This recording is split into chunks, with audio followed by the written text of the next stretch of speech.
ఆదియందు వాక్యముండెను, వాక్యము దేవుడై ఉండెను, ఆ వాక్యము శరీరధారిగా కృపాసత్య సంపూర్ణుడుగా యేసుక్రీస్తుగా మన మధ్యకు వచ్చెను. ఆయన లోకమునకు వెలుగై ఉన్నాడు, కానీ లోకము ఆయనను గ్రహించలేదు.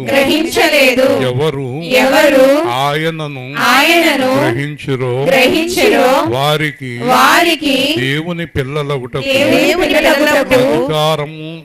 అధికారము అనుగ్రహింపబడెను. మేము యేసు వలన దేవుని పిల్లలము. మేము ఆయనకు ఆయన వెలుగుకు సాక్షులము. రక్షకుండు దయించినాడు, మన కొరకు పరమా రక్షకుండు దయించినాడు.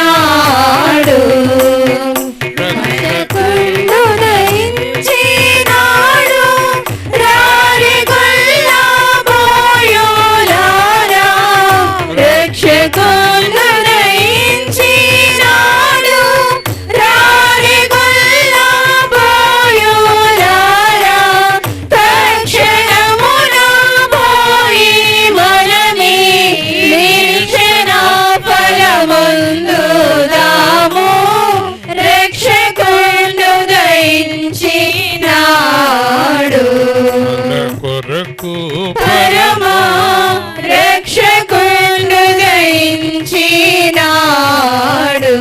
దావీదు వంశమందు ధన్యుడు జన్మించినాడు.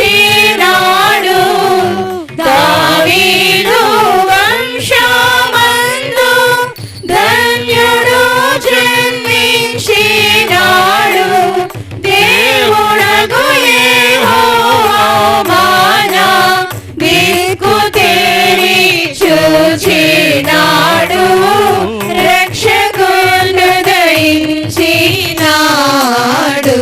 మన కొరకు పరమా రక్షకుండు దయించినాడు.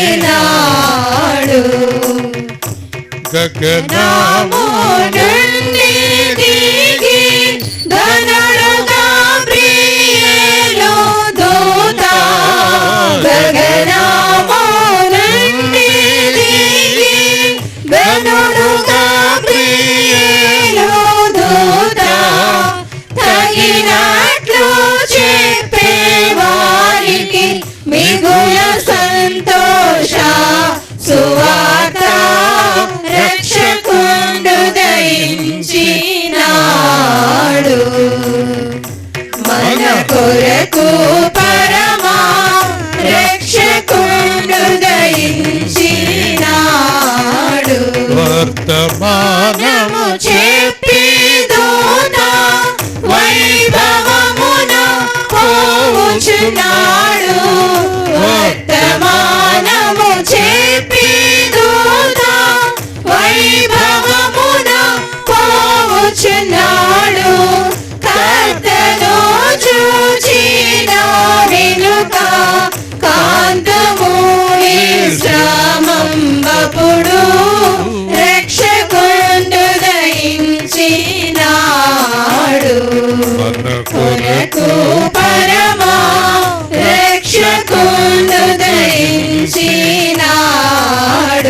పశువుల తొట్టిలోన బట్టతోడ చుట్టబడిన, పశువుల తొట్టిలోన బట్టతోడ చుట్టబడిన శిశువును కనుగొందురని శీఘ్రముగను దూత తెలిపే. రక్షకుండు దయించినాడు. మన కొరకు పరమా రక్షకుండు దయించినాడు. ఒకరికొకరు ఆనవాలు చెప్పుకొనుచు అనుచుగొల్లాలొకరికొకరు ఆనవాలు చెప్పుకొనుచు అనుమతించే కడకు క్రీస్తు అందరికీ తెలిసినాడు రక్షకుడు దయించినాడు మన కొరకు పరమా రక్షకుడు దయించినాడు.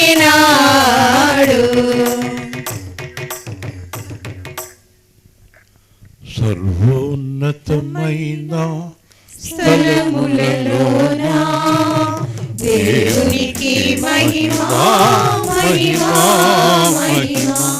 సర్వోన్నతమైన స్థలములలోన దేవునికి మహిమా మహిమా మహిమా. ఆయనకు ఇష్టులైన మనుషులకు ఆయనకు ఇష్టులైన మనుషులకు భూమి మీద సమాధానం కలుగునుగాక భూమి మీద సమాధానం కలుగునుగాక. Hallelujah hallelujah hallelujah hallelujah. Happy happy Christmas. Merry merry Christmas. Happy happy Christmas. Merry merry Christmas. Merry merry Christmas. Happy happy Christmas. Merry merry Christmas. Happy happy Christmas. క్రీస్తు నాడు పుట్టిన హల్లెలూయా అనేకులలో పుట్టిన హల్లెలూయా మన కొరకు పుట్టిన హల్లెలూయా. క్రీస్తు రాజు జై. రాజుల రాజు జై. ప్రభువుల ప్రభు. జై.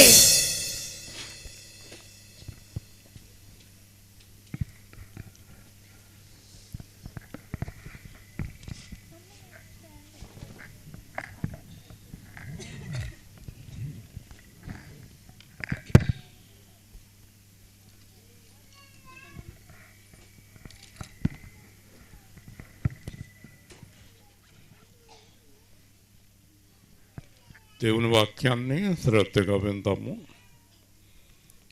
చాలామంది దేవుని వాక్యం కొరకు ఎదురు చూస్తున్నారు. 650 మంది కాకుండా మనము ఏం చెప్తారు ప్రభు ఈరోజు అనేది ఎదురు చూస్తున్నారు.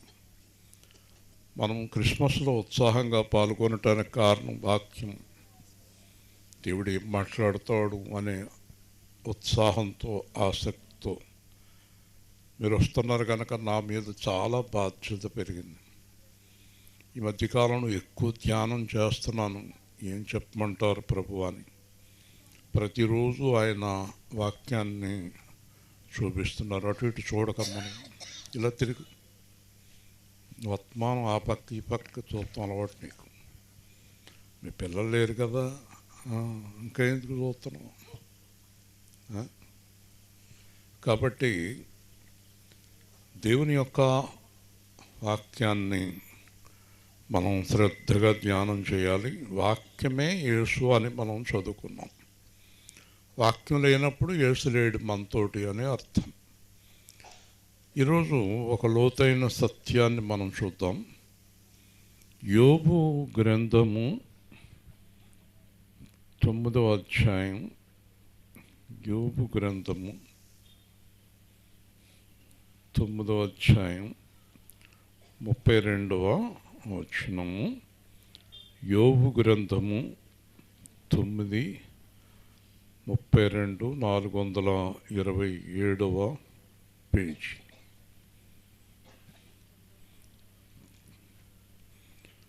యోబు గ్రంథము 9:32. చదువు. ఆ పక్క ఈ పక్క చూసి పని ఉండదు. వాక్యం అన్న చదువు. ఆయన నావలే నరుడు కాడు, నేను ఆయనతో వ్యాజ్యమాడజాలను. మేము కలిసి న్యాయ విమర్శకు పోలేము. మా ఇద్దరి మీద చెయ్యి ఉంచదగిన మధ్యవర్తి మాకు లేడు. చాలు. తర్వాత 14వ అధ్యాయం 4వ వచనం. 14:4. పాప సహితునిలో నుండి పాపరహితుడు పుట్టగలిగిన ఎంత మేలు, అలాగున ఎవడునూ పుట్టనేరడు. జాగ్రత్తగా వినండి 2 వాక్యాలు. ఈరోజు యోబుకి చాలా కలవరంగా ఉంది. ఎందుకంటే ఆ రోజు యోబుకి దేవుడికి మధ్యలో మధ్యవర్తి లేడు. అన్నీ దేవుడితోటే మాట్లాడుకోవాలి. ఈరోజు చెప్పండి, మనకి దేవుడికి మధ్యవర్తి ఉన్నాడా? ఉన్నాడా? ఉన్నాడా? ఏంటి ఆయన పేరు? మరి ముఖాలు అలా ఉంటాయే? మధ్యవర్తి లేని మోకాల్లాగా ఉంటాయి, ఉన్న మోకాల్లాగా ఉండు కదా. చెప్పండి, మధ్యవర్తి ఉన్న మొఖాలు ఎలా ఉండాలి? అబ్రహాం గారు చూడండి ఎంత సంతోషంగా ఉన్నాడో. ఆయనకున్న సమస్యలు మీలో ఒక్కళ్ళకి లేవు. ఎంత హ్యాపీగా ఉన్నాడో. అంటే మధ్యవర్తి మీద అనుకున్నాడు. నేను అబ్రహాం కార్యం చేస్తానని ఇక్కడ సువార్తలు చెప్పేశాడు దేవుడు. ఆ రోజు అయిపోయింది ఆ కార్యం. దేవుని స్తోత్రం. ఆవిడ ఊరికే టెన్షను తెలియక. ఆయన కార్యం పూర్తయిపోయింది. ఎవరికి తెలియదు అది ఎలా జరుగుతుందో. జరిగేదాకా తెలియదు, జరిగాక ఆశ్చర్యంగా ఉంటుంది. కానీ వాళ్ళ మీద ఉన్న భారం తీసేస్తున్నాడు దేవుడు. దేవుని స్తోత్రం. ఏమీ డౌట్ లేదు మళ్ళీ. కాబట్టి మధ్యవర్తి ఉన్నప్పుడు ముఖాలు ఎందుకు అలా ఉంటాయి? కోల్పోయినట్టు, ఎవరికో ఆస్తి రాసి చేసినట్టు. నాకు తెలిసి ఎవరికి పావడ ఇవ్వం మనం. మరి ముఖాలు ఎందుకున్నాయి అలాగా? చెప్పండి. హ్యాపీ క్రిస్మస్ అంటే హ్యాపీ క్రిస్మస్, హ్యాపీ. అదేం హ్యాపీ క్రిస్మస్ అంటే? హ్యాపీ అనేది నోట్లోనే, హృదయంలో లేదు. చెప్పండి గట్టిగా. మధ్యవర్తి పేరు చెప్పండి అందరూ ఒకసారి గట్టిగా. యేసుక్రీస్తుండగా ముఖం ఎందుకు అలా ఉంది? ఇందాక మా ఇంటికి 2 మొగుడు పిల్లలు వచ్చారు. మొగుడు హ్యాపీగా ఉన్నాడు, పిల్లలు టెన్షన్లో ఉంది. నేను అడిగాను, నువ్వు ఎందుకు టెన్షన్లో ఉన్నావు అన్నాను. ఆయన ఎప్పుడు హ్యాపీగా, నేను ఎప్పుడు ఇంతే అంటుంది. వాళ్ళు ప్రభువులో లేరు. మరి ప్రభువులో ఉండి మోకాలు ఎందుకు అలా ఉంటాయి? ప్రహర్షముతో నింపెదను, శిఖము పంచిపెట్టేదను, నోటి నిండా నవ్వు కలగజేసేదను. నోటి నిండా నవ్వమంటున్నాడు దేవుడు. దేవుని స్తోత్రం. ఇప్పుడు యేసు ప్రభు పుట్టాడు అంటారు, అప్పుడు ఏడుస్తారు. మాట చెప్పనా, మీరు ఎంత బాధపడినా మీ సమస్య మీ వల్ల ఎప్పటికీ తీరదు. హల్లెలూయా. మీ సమస్య మీ వల్ల తీరదు. మన భారం ఆయన మీద ఎత్తే ఆయన తీరుతాడు. అందుకే అబ్రహాం అలా హ్యాపీగా ఉంటాడు, ఆవిడేమీ ఇలా ఉంటుంది. కాబట్టి ఇద్దరి మధ్య, ఎందుకంటే ఆయన నరుడు కాదు. చెప్పండి, ఎవరైనా దేవుడు. దేవుడితో మాట్లాడే శక్తి ఎవరికి ఉంది? ఎవ్వరు దేవుడిని చూడలేదు, ఎవ్వరు దేవుడితో మాట్లాడలేదు, ఎవ్వరు దేవుడి దగ్గరికి వెళ్ళలేరు.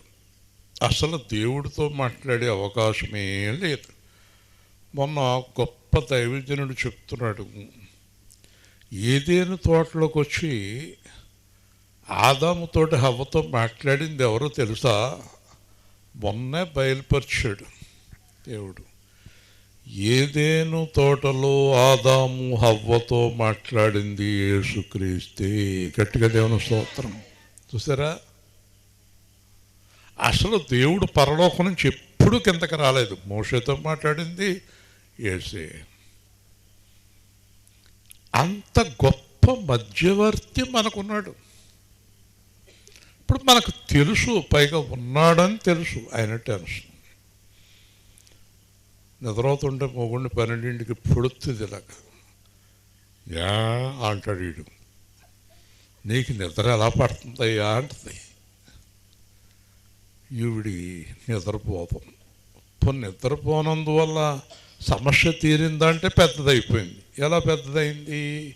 బీపీ వచ్చింది, దానికి ఒక ఇంజక్షన్ కదా. కాబట్టి ఈరోజు ప్రకటిస్తున్నాను, మనకి మధ్యవర్తి ఉన్నాడని నమ్మితే హాయిగా ఉండండి. హల్లెలూయా. ఎంత హాయిగా! ఎడపోయాడు మనోడు, ఆనందప్ప, ఏడపోతివప్ప, ఆయన ఎక్కడ పోయాడు. కాబట్టి ఆనందకి మనకి మధ్యవర్తిని పెట్టుకోవాలి. సరే చూడండి, నరుడు కాదు ఆయనతో నేను వ్యాజ్యమాడలేను. యోబు ఎలా ఉన్నాడు అప్పుడు?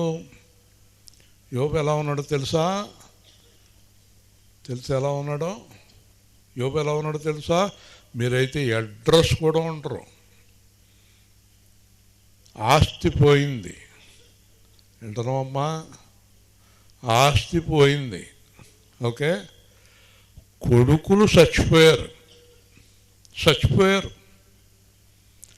పెళ్ళం వెళ్ళిపోయింది. చూడండి, ఆస్తి పోయింది, కొడుకులు చచ్చిపోయారు, పెళ్ళం వెళ్ళిపోయింది. పోనీ గొడవలన్నీ అలాగున్నా ఈ తాతాజీ ఆనందం తీసుకుపోయినట్టున్నాడు ఎక్కడికో. కాబట్టి చూసారా, మోటార్ సైకిల్ లేని వాళ్ళు అందరూ మోటార్ సైకిల్ ఉన్న వాళ్ళని తీసుకుపోతారు, ఓకే. చూడండి, మీరు తట్టుకోగలరండి? ఇనమ్మా తల్లి, ఏం పోయింది? మీకు బ్రహ్మాండమైన ఇల్లు ఇంకా ఉంది, ఇంట్లో కూర్చున్నావు. ఇవాళ ఆస్తి మొత్తం పోయింది. 2 పిల్లలు చచ్చిపోయారు, 3 భార్య వెళ్ళిపోయింది, 4 శరీరం అంతా కుళ్ళిపోయింది. కుష్ఠవ్యాధి వచ్చేసింది, మొత్తం శరీరం రషి కారిపోతుంది, కురుపులు, కుక్కలు వచ్చి నాగుతున్నాయి. పెంట కుప్ప మీద కూర్చున్నాడు. అసలు ఇలాంటి పరిస్థితి మనలోకి వస్తే యేసు ప్రభువు లేదు, పాస్టర్ గారు లేదు, యేసు సేవా కేంద్రం ఏమీ లేదు, నోరు ముయ్యండి అనేస్తారు. మీరు అంటవా? అనవా? ఎందుకనో లోపలన్నా అనుకుంటావు. అలాంటి పరిస్థితిలో యోబు, నేను ఏం చేశాను, నాకు ఎందుకు ఇలా జరిగిందని దేవుడిని అడగాలనుకుంటున్నాడు, కానీ దేవుడు దొరకడు. దేవుడితో మాట్లాడితే కుదురుతులేదు. వింటున్నారా? అలాంటి పరిస్థితుల్లో నేను దేవుడితోటి వ్యాజ్యమాడదామంటే నా వలే నరుడు కాదు. హల్లెలూయా. ఇప్పుడు చెప్పండి, నా వలే నరుడు కాదు. మరి యేసుక్రీస్తు ఎవరు? దేవుడికి మనిషికి మధ్యవర్తిగా వచ్చిన నరుడు. హల్లెలూయా. చూసారా, ఇటు నరుడు అటు దేవుడు, అటు దేవుడు ఇటు నరుడు, ఇటు నరుడు అటు దేవుడు. తెంగర మొఖాలు, ఎర్రి మొఖాలు, పనికిమాలిన మొఖాలకే అర్థం అవుతుంది. ఆ మొఖాలు చూడండి ఎలా పెట్టి కూర్చుంటారు కొంతమంది. ఇంకా యేసు పరిచయం అవలేదా పరిచయం? సంవత్సరాల తరబడి యేసు గురించి చెప్తున్నాను. ఆనందము ఆనందము మహిమానందము అమితానందము ఆ రోజున నా హృదయములో, ఆ రోజున నా హృదయములో మహిమానందం అమితానందం రాజుల రాజు అరుదించే, రాజుల రాజు అరుదించే ఆ రోజున నా హృదయములో, నా హృదయములో అమితానందం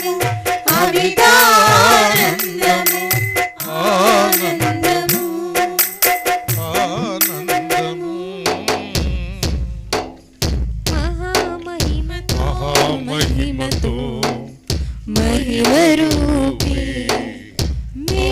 మహిమతో మహిమరూపి మేఘమండలముపై తరలిరాగా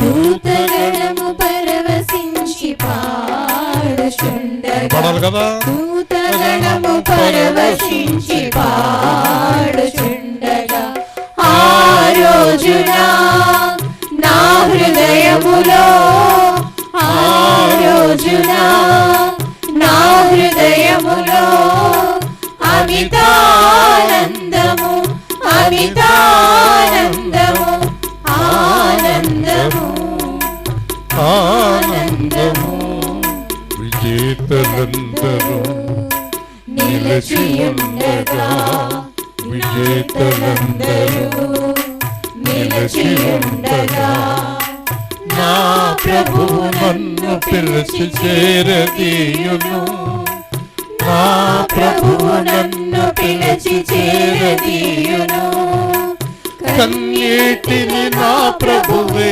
తుడిచివేయును నా కన్నీటిని నా ప్రభువే తుడిచివేయును ఆ రోజున నా హృదయములో అమితానందము అమితానందము దేవుని స్తోత్రం.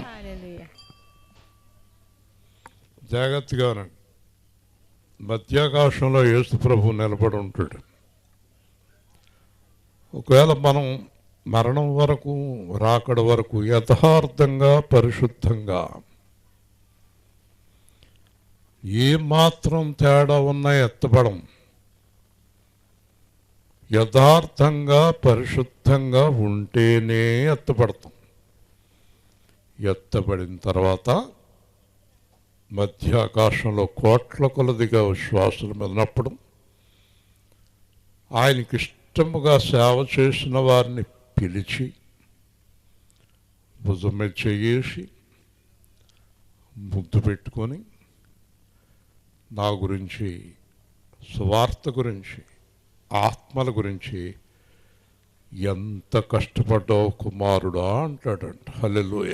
ఆ రోజు కోసం అందరూ ఎదురు చూస్తున్నారు. కాబట్టి మనలో విశ్వాసులమైన వారందరము ఆ రోజు కోసమే ఎదురు చూడాలి. ఒకవేళ మన జీవితంలో ఆ రోజు రావాలంటే మనము పరిశుద్ధముగా జీవించాలి. క్రైస్తవుడు, నిజమైన క్రైస్తవుడు క్రీస్తు అనుచరుడు. క్రీస్తులాగా లేని క్రైస్తవుడు దొంగ క్రైస్తవుడు, వేషగాడు, వేషగత్తె. ఈళ్ళని దేవుడు ఎరగడు. దేవుని స్తోత్రం. క్రీస్తులాగే మరి ఏ విధంగానూ ఉండకూడదు. ఒకరోజు హిజ్కియా ఫ్రాన్సిస్ వచ్చాడు. 2004 నవంబర్ 19 ఇసుకపల్లిలో. ఇలా చాలామంది 8 దాటాక కూడా వస్తున్నారు. సమయాన్ని పాటించాలి, టైం పర్ఫెక్ట్గా మెయింటైన్ చేయాలి. ఆయన అన్నాడు, మద్రాసులో చాలామంది దినకరణలు ఉన్నారు, మద్రాసులో చాలామంది ఫ్రాన్సిస్లు ఉన్నారు, ఇలాగా అయ్యగారులు అనబడిన వారి వేషాల్లో చాలామంది ఉన్నారు. ఎంత పొరపాటు చేస్తున్నారు. వాళ్ళ వేషాలు, వాళ్ళ రూపాలు మనకెందుకు? మనము మారవలసిన రూపము యేసుక్రీస్తు రూపము. హల్లెలూయ. కాబట్టి రోమపత్రికలో అంటాడు 13లో పౌలు అంటాడు, క్రీస్తు యేసుని మనము ధరించుకోవలెను. సాతానికి కానీ దేవుడికి కానీ మనము యేసుక్రీస్తులాగే కనిపించాలి. ఓకే, జాగ్రత్తగా వినండి. నరుడు కాదు, వ్యాజ్యం ఆడజాలను. మూడోది ఏంటంటే న్యాయ విమర్శకు పోలేను. ఒకవేళ దేవుడు అడిగితే నేను దేనికి సమాధానం చెప్పలేను. జాగ్రత్తగా వినాలి. ఈరోజు దేవుడు వచ్చి మనల్ని కొన్ని ప్రశ్నలు వేస్తే మనం ఏ విధమైనటువంటి సమాధానము చెప్పలేం. ఉదాహరణకి యేసు ప్రభువుని దేవుడు అడిగాడు అనుకోండి, ఇశ్రాయేల్ అనే అతను అక్కడ ఏం చేస్తున్నాడు అని అడిగాడు అనుకోండి, యేసు ప్రభు చెప్తాడు దేవుడితో, సువార్త చేస్తున్నాడు అని చెప్తాడు. కాబట్టి మన గురించి దేవుడి దగ్గర మాట్లాడే ప్రభు అప్పుడు యోబుకి లేడట. యోబు బాధల గురించి దేవుడితో చెప్పేవారు ఎవరు లేరని యోబు అనుకుంటున్నాడు, కానీ దేవుడు చూస్తున్నాడు. ఈరోజు మనకు దొరికిన క్రిస్మస్ సౌఖ్యం ఏంటంటే 2025 సంవత్సరాలకు మనకు చెప్పుకోవటానికి మధ్యవర్తి ఉన్నాడు. హల్లెలూయా. ఇప్పుడు మనం ఇంటికి వెళ్ళిపోయి ఇప్పుడు బాధలన్నీ యేసు ప్రభుతో చెప్పేసుకోవచ్చు. మొత్తం మన బాధ అంతా చెప్పేసుకుంటే ఆయన పరిశుద్ధాత్మ ద్వారా ఆ బాధను పరిష్కరిస్తాడు, అద్భుతంగా పరిష్కరిస్తాడు. అయితే దేవుడితో చెప్పకుండా యేసు ఏమీ చేయడు. దేవుడితో చెప్పకుండా యేసు ఏమీ చేయడు. ఉదాహరణకి అబ్రహాము గారు ఇబ్బంది ఏమైపోయింది, ఆవిడ ఎక్కడికి వెళ్ళిపోయింది. కాబట్టి అబ్రహాము గారి యొక్క ఇబ్బంది యేసు ప్రభుతో చెప్పుకుంటే యేసు ప్రభువు దేవుడితో చెప్తాడు, ఇలాగ ఇబ్బంది పడుతున్నారు తండ్రి. అప్పుడు దేవుడు అంటాడు, నువ్వు ఏం చేయాలనుకుంటున్నావో చెయ్యి అంటాడు. అప్పుడు యేసు ప్రభు పరిశుద్ధాత్మ చెప్తాడు, పరిశుద్ధాత్ముడా ఆ సమస్యను ఈరోజు పరిష్కరించుము అంటాడు. హల్లెలూయా. అయిపోయింది, నీ కార్యం పూర్తయిపోయింది, నీ కార్యం అయిపోయింది. కాబట్టి ఆ రోజు యోబుకి ఏం చేయాలో అర్థమవుతలేదు. పెళ్ళం వెళ్ళిపోయింది, పిల్లలు చనిపోయారు, ఆస్తి పోయింది, రోగం వచ్చేసింది, ఎవరితో చెప్పుకోవాలి? చుట్టూ ఉన్నవాళ్ళు హేళన చేసేస్తున్నారు, చుట్టూ ఉన్నవాళ్ళు హేళన చేసేస్తున్నారు. యేసు ప్రభు నమ్ముకున్నా ఏమైంది, యేసు ప్రభు నమ్ముకున్నా ఏమైంది, యేసు ప్రభు నమ్ముకున్నా ఏమైంది? సహాయం చేసేది పోయి ఏం చేస్తారు? హేళన చేస్తారు. సాయం చేయరు, హేళన చేస్తారు. పైగా ఇలాగెందుకు చేసుకున్నావు, ఇలాగెందుకు చేసుకున్నావు అని అడుగుతారు. మరి అలా చేసుకోమట్టే కదా ఈరోజు బాధపడుతున్నాము. మళ్ళీ ఈ మాటలు యోబు స్నేహితులు వచ్చి యోబుని కొల్లపొడి చేసేవారు. నువ్వేదో తప్పు చేసుంటావు, నువ్వేదో పాపం చేసుంటావు, నువ్వేదో మోసం చేసుంటావు, నేనేమీ చేయలేదు, నేనేమీ చేయలేదని యోబు చెప్తాం, నువ్వేదో చేసుంటావు అని ఆడ చెప్తాం. ఇదో గొడవ.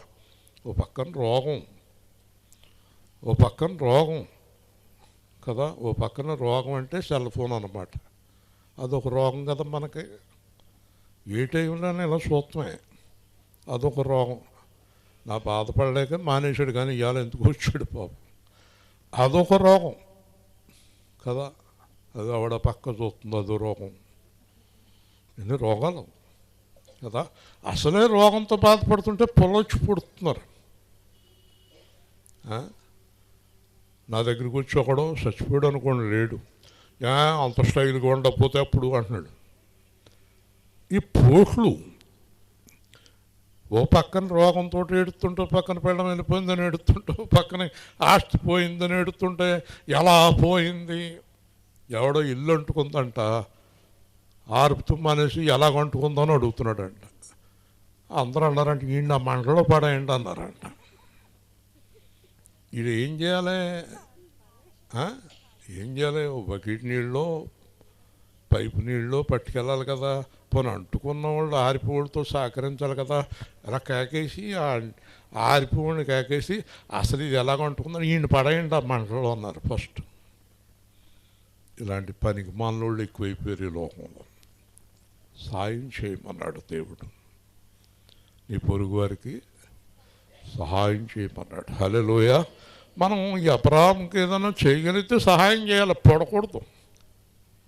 ఇలాగ ఒకవేళ ఎవరు సహాయం చేయకపోయినా పైనుంచి సహాయం వచ్చేస్తాను, రెడీగా ఉంది, చేసేస్తున్నాను కార్యం. దేవుని స్తోత్రం. Yes, no doubt. సాక్ష్యం చెప్తారు మందిరంలో. దేవుడి మాట నిరర్థకం కానేరదు.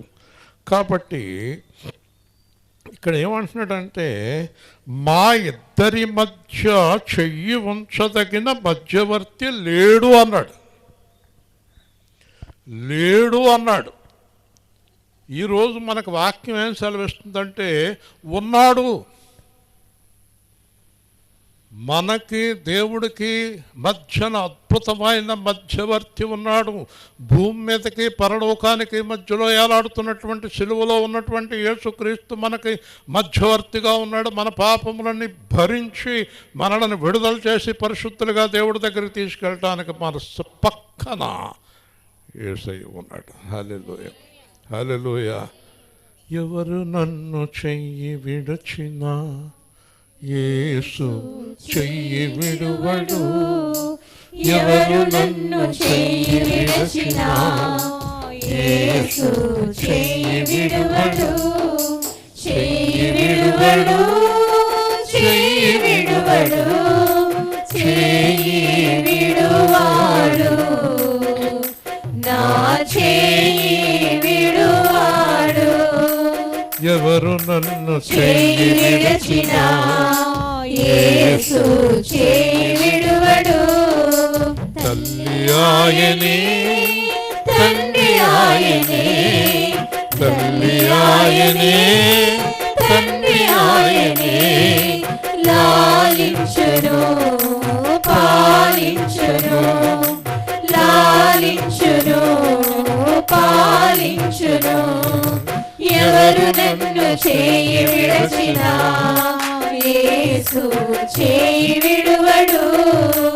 వేదన శ్రమలు ఉన్నప్పుడెల్లా, వేదన శ్రమలు ఉన్నప్పుడెల్లా వేడుకొందునే, కాపాడునే, వేడుకొందునే, కాపాడునే. ఎవరు నన్ను చెయ్యి విడచినా యేసు చెయ్యి విడువడు. ఆత్మచేత అభిషేకించి, ఆత్మచేత అభిషేకించి వాక్యముతో నడుపుచున్నాడే, జీవవాక్యముతో నడుపుచున్నాడే. ఎవరు నన్ను చెయ్యి విడచినా యేసు చెయ్యి విడువడు. రక్తము తోడా కడిగి వేశాడే, రక్తము తోడా కడిగి వేశాడే. రక్షణ సంతోషం నాకు ఇచ్చాడే, రక్షణ సంతోషం నాకు ఇచ్చాడే. ఎవరు నన్ను చెయ్యి విడచినా యేసు చెయ్యి విడువడు. హల్లెలూయా. భయం ఏంటి? మనం ఒకటి సిద్ధంగా ఉండాలి. దేనికైనా సిద్ధం, దేనికైనా సిద్ధం. నాకు కూడా వచ్చేవాళ్ళు దేనికైనా సిద్ధంగా ఉండాలి అన్నాడు. కాబట్టి మీకు ఒక చక్కని మర్మం చెప్తున్నాను. అదేంటంటే, మీరు మనస్ఫూర్తిగా పరిశుద్ధంగా దేవుణ్ణి వెంబడిస్తే మిమ్మల్ని ఆయన విడిచిపెట్టాడు. హల్లెలూయా. మీ ఇష్టం వచ్చినట్టు జీవింతే ఉండడు. అది ఖచ్చితంగా చెప్తున్నాను నేను. మీ ఇష్టం వచ్చినట్టుగా జీవింతే ఆయన ఉండడు. ఇందాక నా భార్య అడుగుతుంది ఏదో విషయంలో, ప్రభు ఇలా చెప్పారు అన్నాను నేను. అత్మానం ప్రభు మీతో మాట్లాడతాడా అంది. నేనన్నాను, అసలు మాట్లాడేదే ప్రభు అన్నాను. దేవుని స్తోత్రం. ఎందుకంటే ఒక మాట స్పష్టంగా చెప్పాడు. ఇప్పుడు అన్ని టైం లేదు.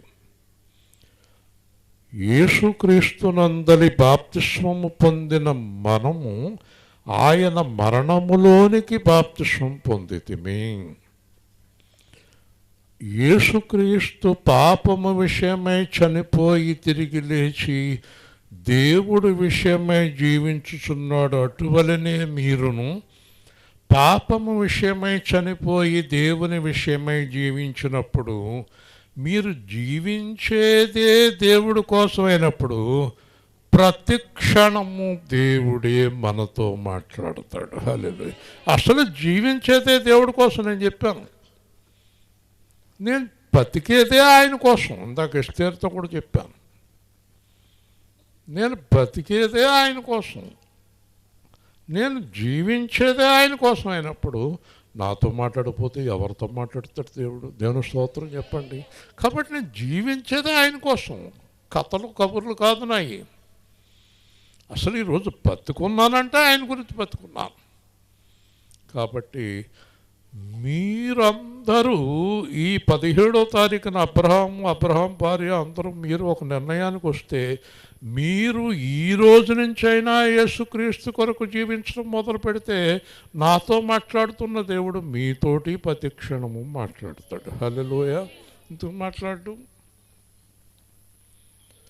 మాట్లాడండి? ఆయనకి మాట్లాడటం అంటే చాలా ఇష్టం. మనం పాట కూడా పాడుతున్నాం కదా, మాట్లాడేదేవా. నేను స్టార్టింగ్లో చాలా పాస్టర్లు దేవుడు నాతో మాట్లాడాడు అంటే నాకు అర్థమయ్యేది కాదు. తర్వాత అర్థమైంది, వాక్యము ద్వారా దేవుడు మనతో మాట్లాడతాడు. హల్లెలూయా. ఈ వాక్యము ద్వారా మాట్లాడతాడు.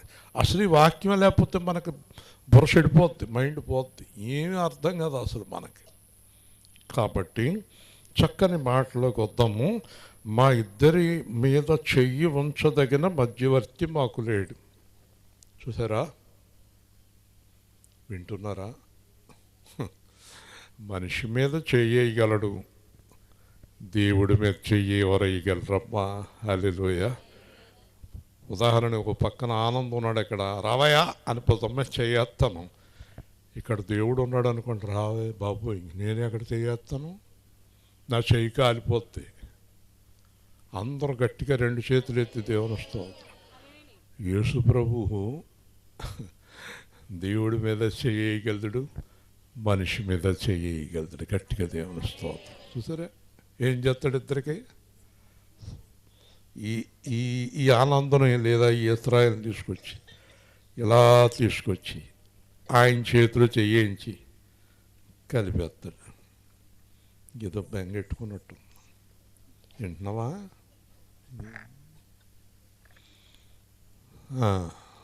కాబట్టి బాధపడకు, కష్టాలు అందరికీ వస్తాయి కానీ తీరిపోతాయి. దేవుని స్తోత్రం చెల్లిద్దాం. మీ నాన్న అంత హ్యాపీగా ఉండాలి నువ్వు. కాబట్టి వింటున్నారా? నా భుజం మీద చెయ్యేస్తాడండి, దేవుడి దగ్గర చెయ్యించుతాడండి, దేవుడితో చెప్తాడండి. ఇశ్రాయేలు అంటాడండి, ఎవరు అంటారు? దేవుడు. నేను రక్తంతో కడిగాను తండ్రి అంటాడు. ఇలా తీసుకొచ్చి దేవుడితో కలిపేస్తాడు. హల్లెలూయా చెప్పండి, గట్టిగా చెప్పండి. ఇంకేముందండి? అయిపోయింది, కార్యం పూర్తి అయిపోయింది. దేవుడిలో కలిపేస్తాడు మనల్ని. ఎంత గొప్ప మధ్యవర్తి పుట్టి 2025 సంవత్సరాలు అయింది. అయితే మీలో పుట్టాడా? అమ్మగారిలో పుట్టాడా? అమ్మగారిలో పుట్టాడా? నీలో పుట్టాడా? నీకే డౌటు? పుట్టాడా? మరి పాట పాడుతున్నారు, యేసయ్య పుట్టాడని. చెప్పండి, 2025 సంవత్సరాల కిందట పుట్టిన యేసు ఈరోజు నీలో పుడితేనే క్రిస్మస్. దేవుని స్తోత్రం. That is called Christmas. క్రీస్తు ఆరాధన. నాలో యేసున్నాడా? యేసుంటే నాకు ఈ కలవరం ఎందుకు? ఒకవేళ ఎవరైనా వచ్చి ఇక్కడ నిలబడ్డారు, పెద్ద తుపాకు పట్టుకున్నారు, ప్రార్థన అయిపోయి ఇశ్రాయేలుని కాల్ చేస్తూ ఉన్నారు. ఆయన పర్మిషన్ ఉంటే కాల్ చేస్తారు, ఆయన పర్మిషన్ లేకపోతే వెళ్ళిపోతారు. దాన్ని కూడా గెట్ రెడీ ఫర్ దట్. దేవుని స్తోత్రం. ఇంకా భయం ఏంటమ్మా? అబ్రహాం పెళ్ళామా?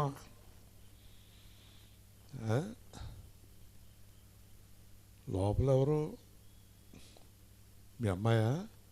మీ అమ్మాయి ఏంటి అంత బెంగలో కూర్చుంది, కొవ్వొత్తులు పంచిపెట్టింది, వెళ్ళిపోయింది లోపల. బయటికి రా, లోపల ఎందుకు కూర్చుంది చెప్పండి. ఆయన నోటి నిండా నవ్వు కలగజేయును, దుఃఖము నెట్టూర్పు ఎగిరిపోవును, వారి తలలపై నిత్యానందముండును. హల్లెలూయా. కాబట్టి బాధలు దుఃఖములో కూడా సంతోషమైన దుఃఖమైన సంతోషమైన విడువని దేవుడు బహు మంచి యేసయ్యా, విడువని దేవుడు బహు మంచి యేసయ్యా. హల్లెలూయా. పాడుతున్నారు అందరూ. హల్లెలూయా. హల్లెలూయా. హల్లెలూయా. నిజమైన దేవుడు ఎన్నడూ విడువడు, చేయి పట్టి నడుపును గాఢాంధకారమును. ఒంటరి బ్రతుకును ఇమ్మానుయేలు, వ్యాధి వేదనను యెహోవా రాఫా, స్వస్థపరచు యేసు. పంచగాయాల రుధిరముతో హల్లెలూయా. హల్లెలూయా. హల్లెలూయా. హల్లెలూయా. మూడైన బ్రతుకును చిగురింపజేసి, నిరాశ బ్రతుకును నిరీక్షణించి, కలుషములించకయే కృపతో రక్షించెను. కలుషములించకయే కృపతో రక్షించెను. హల్లెలూయా. హల్లెలూయా. హల్లెలూయా. హల్లెలూయా. ఎక్కడ ఉన్నాడు? నాకు మళ్ళీ కురస కనబడవు. ఓకే, ఒకసారి నా దగ్గర ఒక ఆయన కారు కొనుక్కున్నాడు. 2,90,000 ఎంతో గుర్తులేదు. మొత్తం డబ్బులన్నీ ఇచ్చేసాడు, డబ్బంతా ఇచ్చేసాడు, వెళ్ళిపోతున్నాడు. ఏంటంటే కారు పట్టుకెళ్ళను. ఉండొచ్చండి 1 నెల 2 నెలలు. అదేంటి ఇదేం గొడవ నాకు అన్నాను. ఉండొచ్చండి, తర్వాత పట్టుకెళ్తాను, మీ దగ్గర పోద్ది కారు, డబ్బులు ఇచ్చేసారు కదా, చెత్త ఇచ్చేసాం, ఉండొచ్చండి. 2 నెలలకు పట్టుకెళ్ళాడు. ఆ 2 నెలలు నాకు పెద్ద బాధ, ఎక్కడైనా గీత పడద్దేమో, ఏదన్నా అవుద్దేమో అని. అలాగా అబ్రహాము గారు ఇల్లు కొనుక్కునేవారు ఆ ఇంట్లోనే ఉండండి అనేవారు కూడా కొనవచ్చు. గట్టిగా దేవుని స్తోత్రం చెప్పండి. మీరు అద్దిల్లు అనవసరంగా చూసుకున్నారేమో. ఈ అన్ని కంగారే అబ్రహాంకి ఏమో కదా. మన మేరీ గారు వచ్చింది, ఆవిడ కనబడదులే, రత్నరాజు గారు కోడలు రాదు. సరే, ఆ మేరీ గారు ఇల్లు కొనుక్కున్నారు, ఇల్లు అమ్మిన వాళ్ళే ఇంట్లో ఉండిపోయారు. అర్థమైంది మీకు? ఆ ఇంట్లో మనం సువార్త పెట్టాం, పైన మీరే ఉండండి, ఆ ఇంట్లో మేము వచ్చేదాకా ఆ ఇల్లు మీరే పెట్టుకోండి అన్నారు. కాబట్టి అలాంటి ప్రార్థన కూడా చేస్తున్నాను నేను. ఒకవేళ ఇల్లు ఎవరైనా కొనుక్కుంటే ఏమో ఒక 6 నెలల పాటు మీరే ఉండండి, దేవుడికి సాధ్యం కాదా? ఆ ముఖం ఎంత ఆనందంగా ఉందా! దేవుని స్తోత్రం చెప్పండి. హల్లెలూయా. కాబట్టి దేవుడికి అసాధ్యమైనది లేదు. ఊరికే పెట్టుండడు. ఇక్కడ క్రిస్మస్ కూటమి ఊరికే పెట్టాడు. పైగా 17వ తారీఖు ఖాళీ ఒకటే ఉంది ఈ వారంలో, అదే అబ్రహాం గారికి ఇచ్చాం. కాబట్టి దేవుడి ఉద్దేశం ఏమై ఉందో చూద్దాం. కాబట్టి ఇప్పుడు మధ్యవర్తి వచ్చాడు మనకి. మనకు మధ్యవర్తి వచ్చాడు. తర్వాత మాట చదివి మనం తొందరగా ముగించుకుందాం. 14వ అధ్యాయంలో ఒక మాట చదివాం. పాప సహితునిలో నుండి పాపరహితుడు పుట్టగలిగినంత మేలు అలాగెవరో పుట్టరు అన్నాడు. ఇందాకేమో మధ్యవర్తి లేని అన్నాడు, ఇప్పుడేమో పాపం లేని మనిషి పుట్టడు అన్నాడు. అది కూడా నిరూపణ అయిపోయింది. అంటే పాపి కుటుంబంలో నుంచి పరిశుద్ధుడు ఎలా వస్తాడు? అసలు గందరగోళం రాడు. పాపాత్ముడికి పుట్టేవాడు పాపాత్ముడే, మళ్ళీ ఆడికి పుట్టేవాడు పాపాత్ముడే. ఈ రోజున చాలామంది అనుకుంటున్నారు మేము ఏం పాపం చేసామని. మనకు జన్మ పాపం ఏలుతూ ఉంది. జన్మ పాపము, కర్మ పాపము. పాపము లేని మానవుడు మానవ జన్మెత్తులో ఎవ్వరూ లేరు. హల్లెలూయా. నా తల్లి పాపములోనే నన్ను గర్భము ధరించినది. కాబట్టి పాపములో ఉన్న వాళ్ళకి పరిశుద్ధుడు ఎలా పుడతాడని బుర్రగొక్కున్నాడు యోబు. దానికి జవాబు 4000 సంవత్సరాల తర్వాత చూపించాడు. పాపులైనటువంటి మరియకు, పాపులైనటువంటి యోసేపు. మరియ పాపాత్మురాలే, యోసేపు పాపాత్ముడే. ఏ విధంగా అంటే జన్మ పాపములో ఉన్నారు వాళ్ళు. కర్మ పాపము లేకపోయినా పాపములోనే పుట్టారు వారిద్దరు. వాళ్ళిద్దరికీ పరిశుద్ధుడు జన్మించాడు. గట్టిగా ఎలా పుట్టాడు? అది మనం చాలాసార్లు చదువుకున్నాం.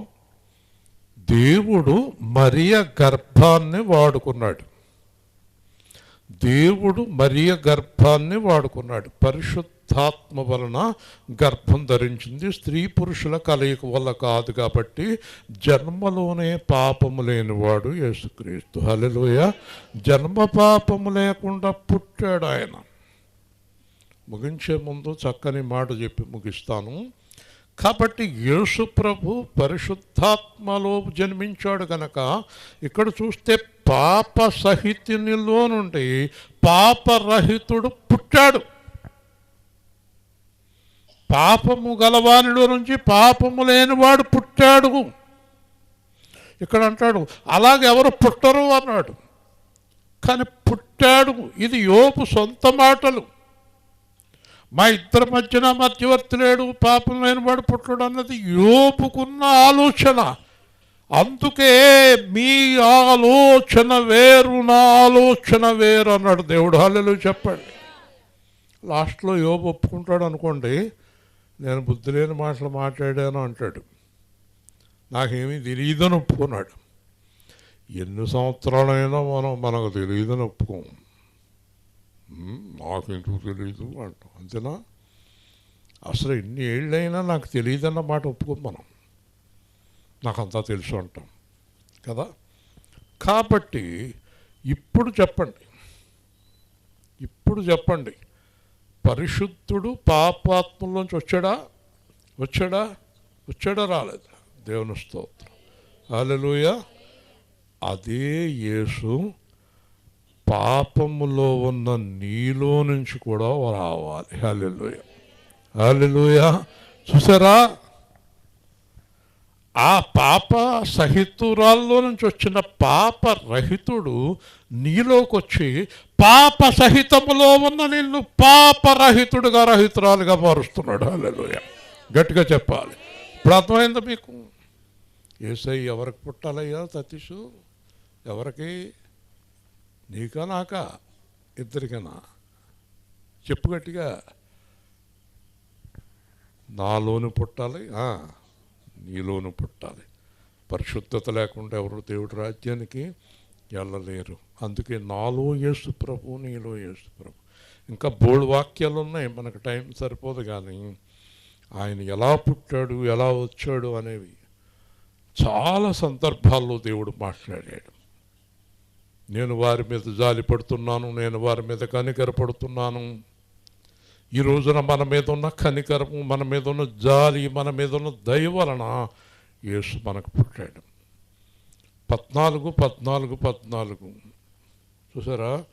42 తరముల తర్వాత యేసు జన్మించాడు. అంటే లెక్క ఉంటుంది ప్రతిదానికి. అలాగే నా జీవితంలో 40వ సంవత్సరంలో యేసు వచ్చాడు. హల్లెలూయా. కాబట్టి ప్రతి వారికి యేసు జన్మింతాడు. ఇంకో మాట ఏంటంటే, యేసు నీలో జన్మించకుండా నువ్వు పాపము నుండి విడుదల పొందలేవు. హల్లెలూయా. యేసే అక్కడ పుట్టాడు, ఇక్కడ పుట్టాడు, అక్కడ పుట్టాడు కాదు. యేసు నాలో జన్మించాడు. అదే క్రిస్మస్. ఈరోజు యేసు నీలో జన్మింతే గనక నువ్వు ధన్యురాలివి, నువ్వు ధన్యుడివి. యేసు నాలో పుట్టాలి అంటే గనక నేను నా పాపమును యేసు దగ్గర ఒప్పుకోవాలి. నేను పాపినని యేసు దగ్గర ఒప్పుకోవాలి. అప్పుడు ఆయన నాలో నుంచి వచ్చి నా పాపమును కడిగి నన్ను పరిశుద్ధుడిగా పరిశుద్ధురాలుగా చేస్తాడు. హల్లెలూయా. యేసు నాలో నుంచి వస్తాడు కదా. ఇంకో చోట చెప్పాడు, నీలో నుండి ఏం చెప్తాడు తెలుసా? నీలో నన్ను మహిమపరుచుకొందును. గట్టిగా చెప్పండి. అంటే నీ లోపల నుంచి నేను నన్ను మహిమపరుచుకుంటాను. కాబట్టి యేసుక్రీస్తు యొక్క మహిమకు సాక్షులుగా ఉండాలి. మరొకసారి చెప్తాను, మనం అందరం కూడా అచ్చు యేసయ్యలాగే జీవించాలి. హల్లెలూయా. అప్పుడు మన కష్టాలు, మన శ్రమలు, మన బాధలన్నీ ఆయన చూసుకుంటాడు. యెహోవా ఈరే, యేసు ప్రభువే అన్నీ చూసుకుంటాడు. ఈరోజు అబ్రహాము కుటుంబాన్ని దేవుడు తప్పకుండా విడుదల చేస్తాడు. వారు మళ్ళా సంతోషంగా ఉండే సమయాలు వస్తాయి. యేసు వారింట్లో, వారి కుటుంబంలో, వారి లోపల జన్మించాలి అని మనందరం ప్రార్థన చేద్దాం. ప్రేమగల తండ్రి, జీవాధిపతి అయిన ప్రభువా, ఈ రాత్రి కాలమందు మీరు ఇచ్చిన వాక్యం ప్రకారం యోబు గారు ఎంతో కలవరంతో మాట్లాడారు. అయితే యోబు చివర్లో అంటాడు, నువ్వు సమస్త క్రియలు చేయగలవని, నీ ఉద్దేశములు నిష్ఫలము కానేరవని నేను ఇప్పుడు తెలుసుకుంటాను. అలాగే ప్రభువా, అబ్రహాము గారి కుటుంబంలో కలిగిన శోధనలన్నీ పూర్తిగా తొలగించి వేసి రాబోయే దినాల్లో గొప్ప సంతోషము వారికి దయచేయమని, ఆ గృహాన్ని తీసుకునేవారు మంచి మనస్సు కలిగి భయపడకండి, కొంతకాలం ఇక్కడే ఉండండి అని మీ చిత్తమైతే అనుగ్రహించగలరని,